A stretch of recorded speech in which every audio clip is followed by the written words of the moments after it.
Hello, Hawkeye fans. This is Ben McCullum, the head coach of the Iowa men's basketball team. Returning to Iowa City as the head coach is a dream come true. The passion of Iowa fans is unmatched, and I'm incredibly excited to get started on this new journey together. I look forward to seeing our fans on campus across the state and throughout the nation. Here's to big things coming and an exciting future ahead. Go Hawks! On the Hawkeye Sports Network from Learfield, this is the Fight for Iowa podcast. Here's the voice of the Hawkeyes, Gary Dolphin. The Iowa rowing team is gliding through the water toward the season's finish line. It's been another solid year for Coach Jeff Garbutt's coxswain and crew. The Hawkeyes just returned from the Big Ten Invitational in Florida, a field that featured 13 ranked schools, 7 from the Big Ten, including number 3 Washington.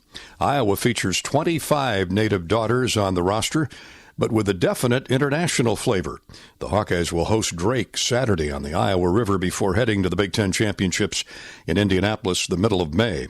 After scoring a pair of third-place finishes at the Invitational, both with first-year rowers, the future looks bright. That's a credit to the 9 seniors on the team who've established a solid base. One of those is Captain Molly Shannon from Clinton.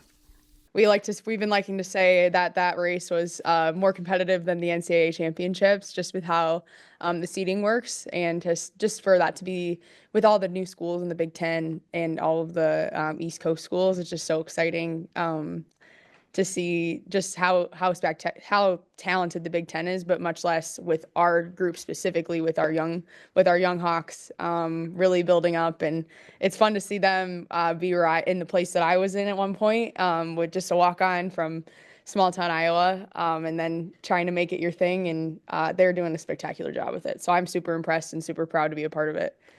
Well, don't sell yourself too short now. You were a star athlete in multiple sports at Clinton High School, but this was your first experience in rowing at Iowa. How did you make that connection? What was the lure, the attraction to such a demanding physical competition? Yeah, I guess, when I was at Clinton High, I was supported by just the most wonderful people and coaches and teammates and just everybody, all of the above. And when I was at Clinton High, I did 4 sports, and I did swimming, soccer, track, and basketball. And my main sport was probably swimming. And I would say that obviously that's probably the most cardiovascular sport, and I'd say that has most translated to rowing. And that was the one I wanted to do in college. I planned on maybe going to like the University of Northern Iowa to do it.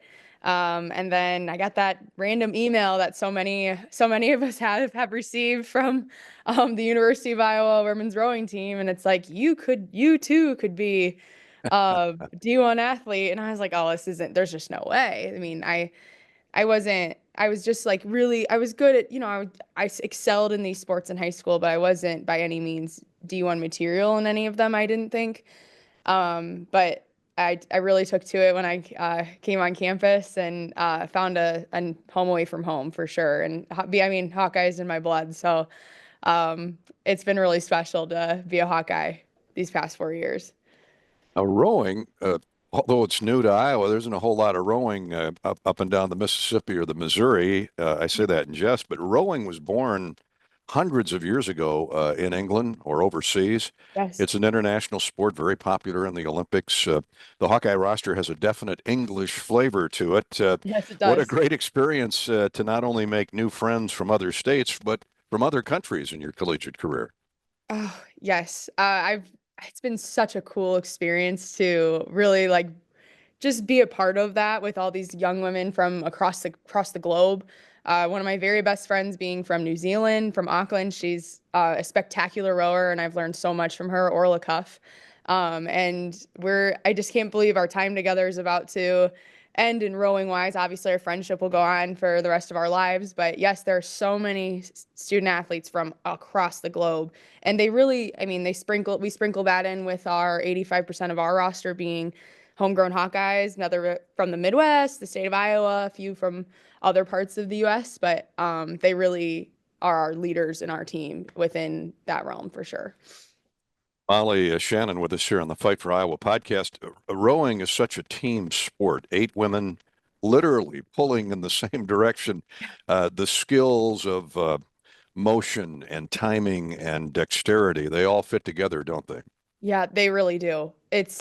We say that one of the things we always say is rowing is the ultimate team sport because you have to be locked in. We always say lock in, girls, that kind of thing. But you have to be locked in on that person in front of you, the woman behind you, for her. Because if you're not, the boat doesn't flow well and it's not efficient, and that's how you get your speed, especially when we're one of the smaller crews that you could see out there physically.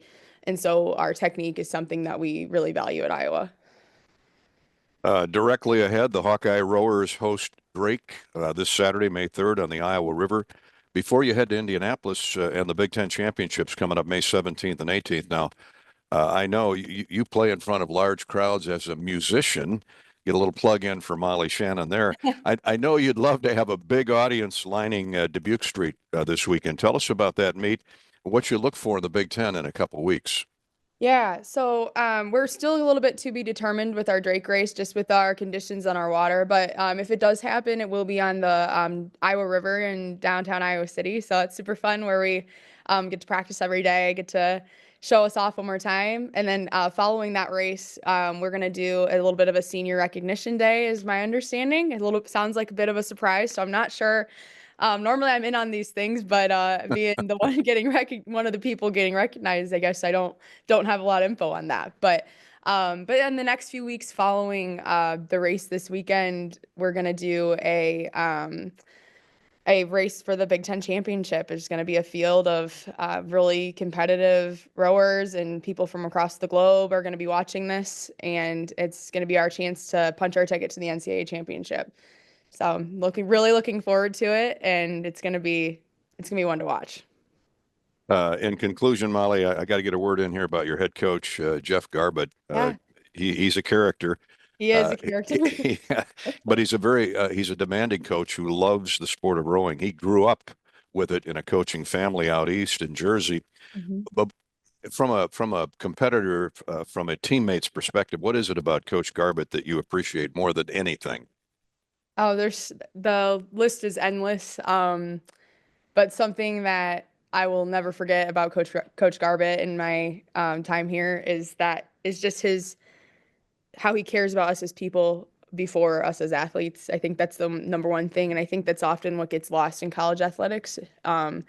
Is just his love for not only the sport, but instilling it into us and caring about us as the whole person, as the whole athlete, and not just us as robots, as we like to say, robots. Molly Shannon is a distinguished scholar, academic All-Big Ten, and Dean's List member who plans to be an elementary school teacher when she leaves the classroom at Iowa. Iowa football wrapped up its spring practices this past week. I'll have more on that when we return to the Fight for Iowa podcast. Hello, Iowa. Here's a promise. Wherever you are in this great state, University of Iowa Healthcare is here for you, even if you never walk through our doors. Educating, caring, leading research, sharing our expertise with all. Because we believe that UI Healthcare is here to make all of Iowa better. UI Healthcare, changing medicine, changing lives. Visit uihealthcare.org. You might think Iowa grows corn, but the truth is, corn grows Iowa. Corn can even fuel your drive to watch the Hawkeyes play when you choose Unleaded 88. It's a fuel that's cheaper, cleaner, and greener. Plus, it's homegrown, making Unleaded 88 the clear choice at the pump and totally worth the hype. So as you head to cheer on the Hawkeyes this season, don't just fuel up. Pump it up with Unleaded 88. Find Unleaded 88 at a station near you. Go to iowacorn.org/88. A native of the Hawkeye State and proven winner, Ben McCullum is the new leader of the Iowa men's basketball program. Support McCullum and the Hawkeyes by making a season ticket deposit today. Give us a call at 1-800-IA-HAWKS or go online to HawkeyeSports.com to learn more. The silly moments, the proud moments, even the hard moments. They're what make life remarkable. And they're why Wellmark Blue Cross and Blue Shield is here for every moment. Committed to making healthcare better, more affordable, with more choices for care. And service and coverage that give you peace of mind no matter what comes your way. So you can show up for every tender moment, every brave moment, and every wouldn't miss it for the world moment, knowing that Blue is here for you. Go to Wellmark.com/every moment to find a plan right for you. This is the sound of grilling season. It's time to get back to cookouts, to gathering with friends and family, and making memories. And with Hy-Vee's lower prices on thousands of items all over the store, you can still get the best quality meat and everything else you need for your barbecues at prices that will make you smile. Get back to grilling for less, with a little help from Hy-Vee. Iowa football concluded a month-long 15-practice spring training period last weekend. Year 2 of offensive coordinator Tim Lester's build-out has been bolstered with the addition of quarterbacks Mark Gronowski from South Dakota State and Auburn portal pickup Hank Brown. Defensive coordinator Phil Parker needs to replace All-American middle linebacker Jay Higgins, cashback Sebastian Castro, and now Pittsburgh Steelers lineman Y.A. Black. The kicking game remains in solid hands, with Drew Stevens and punter Reese Dakin returning. Stevens, the senior from North Augusta, South Carolina, is a 2-time Lou Groza Award semifinalist and a 3-year starter at place kicker. Stevens was 20 of 23 in field goal attempts, including a career-tying 54-yarder at Maryland and against Nebraska. Stevens' only misses came from 51, 56, and 58 yards. His 20 field goals were the 6th most in program history. Growing up a short distance from the Augusta National Golf Club, home of the Masters, it's only natural that the links-loving Stevens compares kicking to 18 holes. His leg is his pitching wedge. Accuracy is everything. With both, it's a game of always improving your aim and precision, but you're never, ever there. I mean, last I checked, I wasn't the best last year, so, I mean, there's always more you can get. And I feel like it's a little different learning process compared to, like, previous years because I already feel like I have a good foundation in my swing. So it's, like, little tweaks versus, like, big swing changes, you know?